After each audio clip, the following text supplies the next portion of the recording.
Ladies and gentlemen, it's just in. I am all the way in on freedom, democracy, and spreading it as far as the eye can see, from the bugs to the bots, from sea to shining sea. Who am I? I'm just your everyday citizen, doing my part for the war effort, being a selfless, merciless, stand-up citizen of Super Earth. Oh, look at that, that's kind of close.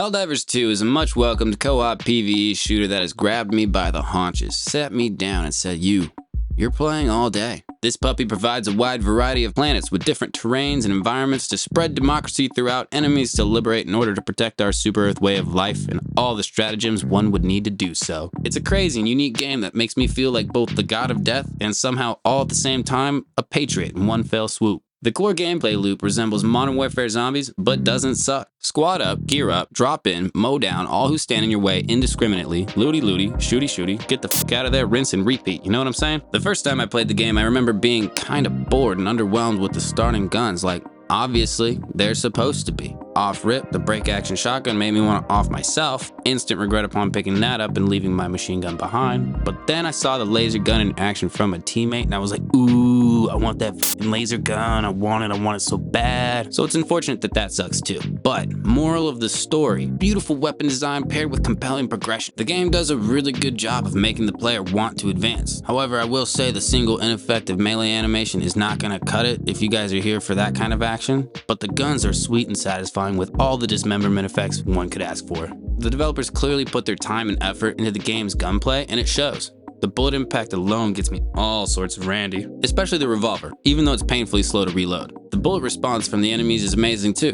Just really all around amazing gunplay. But the raw, unfiltered power of the combat in this game comes from the stratagems you're able to call upon from the skies above. From minefields to sentries, hellfire to Moabs, the Fist of Glory's got it all. These are helpful for clearing enemies for difficulties 1 through 5, but 100% necessary for difficulties 6 through 9. Like, I want to see gameplay of a squad clearing a mission on difficulty 9 without stratagems, because honest to God, I don't think it's possible, and I'm looking for someone to prove me wrong. Another great aspect of this game is the fact that it gives you not one faction of AI enemies to mow down like the absolute patriot that you are, but 2. The bugs in their combat style is more melee centered with an interesting movement style that mimics yours somewhat, looking to cut you off with a pursuit angle, while the bots have more ranged attacks from a distance at their disposal, forcing the player to really focus on their loadout depending on which enemy territory they're dropping into. This adds a fun dynamic to the game that encourages both cooperation and creativity. Looking forward, the developers could totally add a faction with a unique movement and combat system, easily making the game all the more dynamic. The environments the game places you in are beautiful, unsettling, and also semi-destructible, so add it to the long list of things that can and will kill you.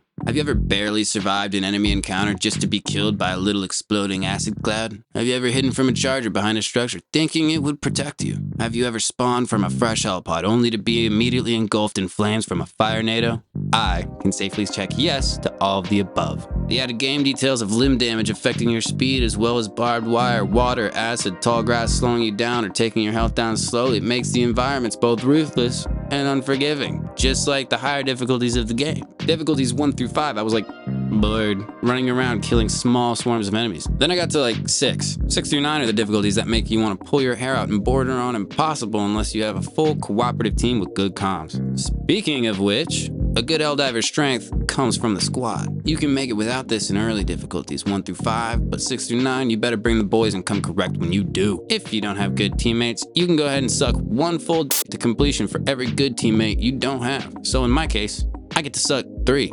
Like, I got my hams cooked all alone. Just roasted. Like, that shit is well done at this point. I did, however, in my solitude, have plenty of time to do, whatever this is.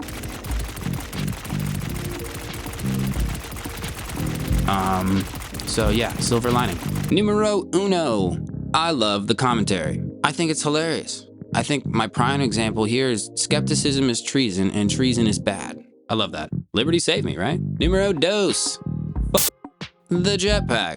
I was so excited for the jetpack, but that waste of a stratagem slot would be better as a wet fart in the night that makes you wonder if you need to go wipe your ass. Numero tres. This one's a problem. My intrusive thoughts tell me to swan dive off tall at just the worst times. The bugs love it. My teammates hate it.